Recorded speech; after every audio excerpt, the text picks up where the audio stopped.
හරි අපි මේ විඩියෝගෙන් බලමු මොකක්ද නුගැසුමක් කියන්නේ කියලා. නුගැසුම් කියන එක අපිට අහුවෙන්නේ කොහෙද? අපිට අහුවෙන්නේ දෝන තරංග පාඩමේ තරංග පාඨ එකට තමයි නුගැසුම් කියන වචනේ අපිට අහුවෙන්නේ.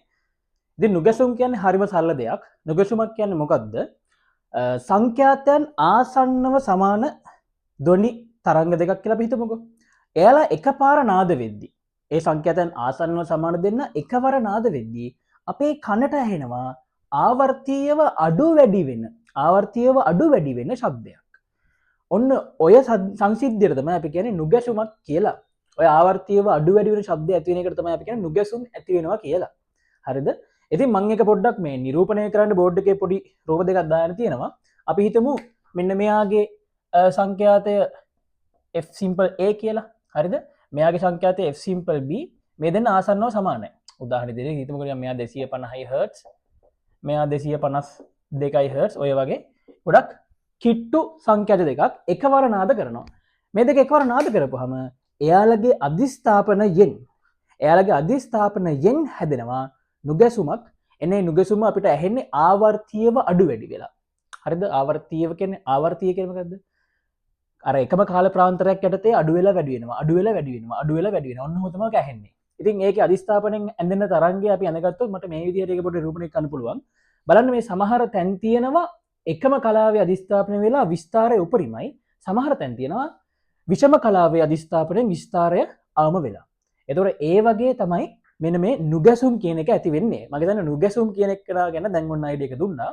ඉතින් අපිට මේ නුගැසුමට තියෙන සංඛ්‍යාතයක්. අපි නුගැසුම් වලට අපි කියන්නේ ඉංග්‍රීසි වලින් බීට්ස් කියලා. නුගැසුම් බීට්ස්. නුගැසුමක් එකකට අපි බීට් එකක් කියලා කියනවා. ඉතින් එයාට සංඛ්‍යාතයක් තියෙනවා. අපි බීට්ස් කියන වචනේ හින්දා FB කියලා එයාව අපි දාගන්නවා. ඉතින් මේ නුගැසුම් සංඛ්‍යාතය හරිය ලේසියෙන් ගන්න පුළුවන් කොහොමද? අපි දන්නවනම් ඔය ආසන්නව සමාන එකවර නාද වෙන සංඛ්‍යාත දෙකේ සංඛ්‍යාත අගයන් අපිට ලේසියෙන්ම ඔය දෙන්නගේ අන්තරයෙන් මේ නුගැසුමේ සංඛ්‍යාතය ගන්න පුළුවන්. ඉතින් මං හරියටම දන්නේ නැහැ කවුද විශාල කවුද නැද්ද කියලා. ඉතින් මම මේකට මෙහෙම මාපාංග කරගෙන දාගන්න. ඒතර අපි විශාලත්වය විතරයි සලකන්නේ. F දැන් මෙතන නම් අපි FB ගෙන් F අඩු කරපුවාම 2 Hz එනවා. හැබැයි තව වෙලාවක් තියෙන පුළුවන් නේ FB අඩු වෙලා FA විශාලනේ. එතකොට මේ ඍණාගයක් නෙන්නේ. එතකොට අපිට නුගැසුම් සංඛ්‍යාතය ඍණ කතන්දරයක් එන්නේ නැහනේ. ඒ හින්දා මම මාපාංකය දාගන්නවා. මේ විදිහට මේක ලේසියෙන් ගන්න සමීකරණයක් තියෙනවා. හැබැයි අපිට ගණන් වලට මෙහෙම ඩිරෙක්ට්ලි ගන්න එන අවස්ථාවන් හරි අඩුයි. ගණන් වලට මෙහෙම ඩිරෙක්ට්ලි ගන්න එන අවස්ථාවන් අඩුයි. ඇත්තම කතාව කිව්වොත් එහෙම මේ නුගැසුම ගත්තොත් එහෙම තවත් එක අලුත් තරංගයක් නේ. නුගැසුම් කියන සංසිද්ධියෙන් හැදිච්ච මෙයා තවත් එක් අලුත් තරංගයක්. මේ අලුත් තරංගයේ මම මෙන්න මේ කඩීරි වලින් පොඩි කාල ප්‍රාන්තර තමයි වෙන් කරලා තියෙන්නේ. බලන්න අපිට මේ ඇත්තටම ගන්න පුළුවන් මේ නුගැසුමේ එක ආවර්ත කාලයක්. නුගැසුමේ ආවර්ත කාලයක් ඒ කියන්නේ මං යන TB කියලා ගත්තොත් නුගැසුමේ ආවර්ත කාලය කියන එක මට ගන්න පුළුවන් එක්කෝ මෙන්න මෙතන. ඒ කියන්නේ ශබ්දයේ වැඩිපුර ඇහෙන තරක් තියෙන මෙතන විස්තාරය උපරිමයිනේ. ශක්ති සම්ප්‍රේෂණය උපරිමයි. ඒතකොට විස්තාරය උපරිමයි. ඒතකොට ශබ්දයේ වැඩිපුර ඇහෙන මේ හරිය ශබ්ද ගොඩාක් අඩු වෙන හින්දා තමයි ඇහෙන්න යනවා. හරිද? ඒතකොට ශබ්දයේ උපරිම ඇහිලා ආය උපරිමයක් ඇහෙන්න ගත වෙන කාලය තියෙන්නේ. අන්න ඒ අතර කාල ප්‍රාන්තරයට මට ගන්න පුළුවන් මේ නුගැසුමේ ආවර්ත කාලයක් කියලා. එහෙම නැත්නම් ශබ්දය අඩුවෙන් ඇහිලා ආපහු පාරක් ශබ්ද අඩුවෙන් ඇහෙන කාල ප්‍රාන්තරයක් තියෙනවා. ඒ කාල ප්‍රාන්තරෙත් මට ගන්න පුළුවන් නුගැසුම් කාලාන්තරයක් කියලා. නුගැසුම් කාල ප්‍රාන්තරයක් කියලා. එහෙනම් ඒකෙන් මට මේ විදිහට මේ TB නුගැසුම් කාල ප්‍රාන්තරයේ කාලාන්තරය හොයාගන්න පුළුවන් වුණොත් එහෙනම් මට එයා එකයට FB ට සමාන වෙනවා. එතකොට ඒකෙනුත් මට මෙයාව හොයාගන්න පුළුවන්. ඉතින් මේ જાතියේ ගණන් ගොඩක් ඇවිල්ලා තියෙනවා විභාගයට. හරිද? ඕක තමයි බේසිකලි කියන්න තියෙන නුගැසුම් ගැන. ඉතින් අපි බලමු ගානක්. මම ගානක් දාගත්තා මේක ඇවිල්ලා 2000 කීයද? 2011 අලුත් සිලබස් එකේ 2011 17 වෙනි MCQ එක 17 වෙනි MCQ එකේ තියෙන්නේ මෙන්න මේ වගේ එක්කෙනෙක් පෙන්නලා තියෙන්නේ. හරිද? මේ වගේ එක්කෙනෙක් මම පෙන්නලා තියෙන්නේ. මට ලේසි මට මකන්න කරන්න මොකුත් ඕනේ නැහැ. මම එයාම නිකන් ඇඳ ගන්නවා. මේ ඇවිල්ලා 2017 MCQ එක බිඳුවෙන් පටන් ගන්නෙ. ඇත්තට මෙතන නිකන් මගේ බිඳුව මිසින් වගේ. මොකද ඒතර පටන්ගෙන තියෙන්නේ විස්තරය අවම තැනකින්. මම කමන්නේ මෙතන 0.25 කියලා මාක් කරලා තියෙනවා. ඊට පස්සේ ආය අඩු වෙන තැන 0.5යි. ඊට පස්සේ 0.75යි. ඊට පස්සේ 1.0 ඔන්න ඔය විදිහට මේවා කරලා තියෙනවා. ඉතින් මගේ නුගැසුම් සංඛ්‍යාතය අහනවා. මම නුගැසුම් සංඛ්‍යාතය හොයන්න පුළුවන් මොකද්ද? නුගැසුමේ කාලාවර්තය මම හොයාගත්තොත් එහෙම. මම කාලාවර්තය හොයන හැටි කිව්වා එක්ක උපරිම විස්තාරයක් තිබිලා ආපහු උපරිම විස්තාරයක් ඇති වෙන අවස්ථාව අතර කාල වෙනස. එහෙම නැත්නම් ආම විස්තාරය තිබිලා ආපහු ආම විස්තාරයක් ඇති වෙන අතර කාල වෙනස. ඉතින් ඔය කොහෙන් ගත්තත් උපරිම එක්කෙනෙක් කියලා ආය උපරිම එක්කෙනෙක් කියන්නේ 0.75න් 0.25 ගියපහ 0.5. හරි 0.5 තප්පර. අවම දෙන්නෙක් ගත්තත් තප්පර 1යි තප්පර 0.5 කියන්නේ ආයෙත් වෙනස තප්පර 0.5යි. ඒක නිකම්ම FB කෙනෙක් කරනවා කොච්චරක් කියලාද? 1යට 0.5 කියන්නේ හර්ට්ස් 2යි කියලා. ඊසි. නුගසුම් කතන්දරය ඕක. ඊට පස්සේ තව ලස්සන ගානක් තියෙනවා මේ 2006 54 වෙනි ගාන 2006 54 වෙනි ගාන මම ඒක නිකම්ම මෙහෙම කියලා දාන්න කට්ටියට ලේසි නේද කොට 2006 ගානේ අපිට දීලා නෑ ඇත්තටම මෙන්න මේ වගේ කාලගේ දීලා නෑ මෙහෙම දීලා නෑ මෙහෙම මුකුත් දීලා නෑ හරිද අපිට දීලා තියෙනවා නුගැසුමෙන් පස්සේ නුගැසුම ඇති වුණාට පස්සේ අධිස්ථාපනයෙන් පස්සේ හැදෙන මෙන්න මේ තරංගයයි ඊට පස්සේ ඊට කලින් ඒ නුගැසුම ඇති වෙන්න හැදෙන එක තරංගයක් දීලා තියෙනවා. හරිද? ආසන්නව සමාන තරංග දෙකක් අධිස්ථාවරයෙන් හැදෙන්නේ. සංඛ්‍යාත ආසන්න සමාන මෙන්න මේ වගේ රූපයක් තමයි දීලා තියෙන්නේ. මෙච්චරමයි රූප දීලා තියෙන්නේ. අරන් බලන්න 2006 54 වෙනි ගාන ගැන මම මේ කතා කරන්නේ. රූපෙ මෙච්චරයි දීලා තියෙන්නේ. හරිද? ඊට පස්සේ මේ කඩේර මෙහෙම හැබැයි මෙතෙන්ට ගිහින් තියෙනවා.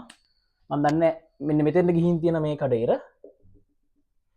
කඩේර ඇත්තටම මෙහෙම ගිහින් තියෙන හැබැයි මේ කඩේර ගිහින් තියෙන්නේ මෙන්න වගේ අවමයක් ගාවට මම ඉහිඳ පොඩ්ඩක් මේක මෙතන ඉඳා ගන්නම් ඔන්න වගේ අවමයක් ගාවට ගිහින් තියෙන්නේ හරිද අපිට දීලා තියෙන මෙහෙම 50 හර්ට්ස් සංඥාවක් සහ සංඛ්‍යාතය සිම්පල් f වූ වෙනස්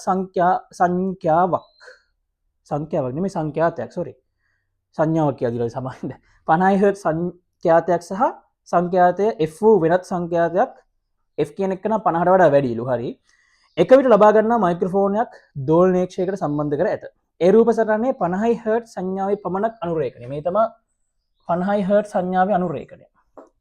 රේඛනය ද B රූප සටහනේ සංඥාවල එකතුවේ අනුරේඛනයද පෙන්නලා තියෙනවලු.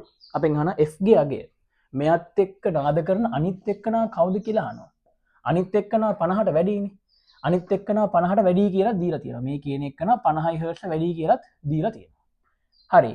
මෙයා අපි දන්නව නිසා මෙන්න මෙයාගේ සංඛ්‍යාතය FB හොයා ගත්තොත් අපිට පුළුවන් නේද මූ හොයාගන්න FB හොයාගත්තොත් මෙන්න මේ F කෙනෙක් කරන හොයාගන්න පුළුවන් නේද මං කිරි මං හිතේ තේරෙනවා අපිට FB හොයාගන්න පුළුවන් මෙන්න මේ විදිහට මෙයාගේ අර 50 හර්ට්ස් එක්කනාගේ මෙන්න මෙතන සහ මෙන්න මේ යා කරලා තියෙනවනේ කුඩාම එක්කෙනෙක් ගිනන් තවත් කුඩාම විස්තරයක් දක්වා විස්තර අඩුම තැනක ඉඳන් විස්තර අඩු තැනක් දක්වා ඒතර මේ ඇවිල්ලා ඇත්තට මේ කවුද මේ ඇවිල්ලා මෙයාගේ ආවර්ත කාලයක් කාගේද නුගැසුමේ ආවර්ත කාලයක්.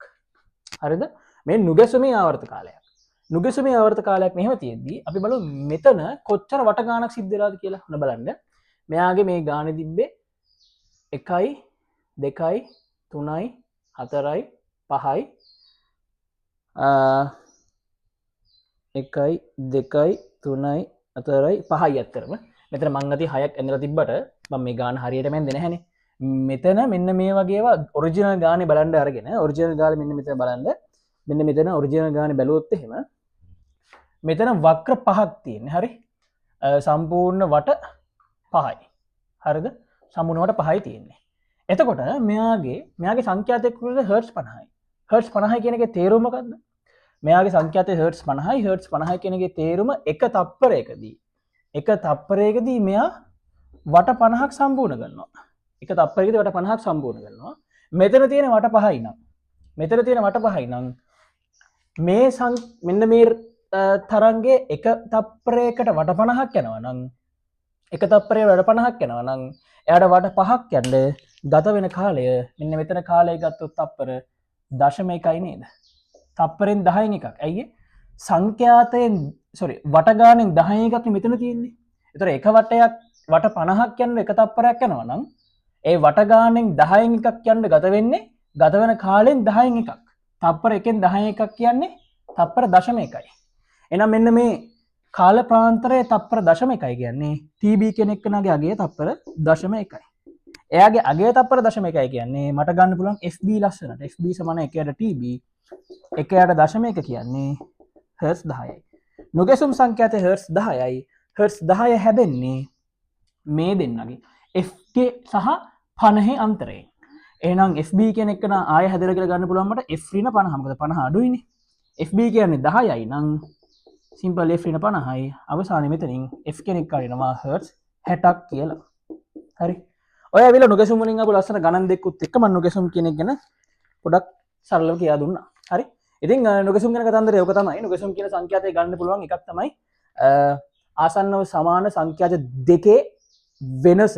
ඒක මාපාංක විදිහට ගන්න අපි. එහෙම නැත්නම් අපිට මෙන්න මේ කියා දුන්න විදිහට අපිට නුගැසුමේ හැඩරුව අපිට ඇඳලා දීලා තියෙනවා නම් නුගැසුම් තරංගය අපිට තියෙනවා නම් ඒ තරංගයේ ආශ්‍රයෙන් ආවර්ත කාලය හොයාගෙන නුගැසුමේ ආවර්ත කාලය හොයාගෙන ඒ මාර්ගයෙන් නුගැසුම් සංඛ්‍යාතය හොයාගන්න පුළුවන්. ඉතින් මේකත් MCQ වල ගොඩක් වැදගත් වෙයි කියලා හිතනවා. ඉතින් මේ වගේ තව වීඩියෝ එකකින් අපි ඉස්සරහටත් හම්බෙමු. හැමෝටම ජය.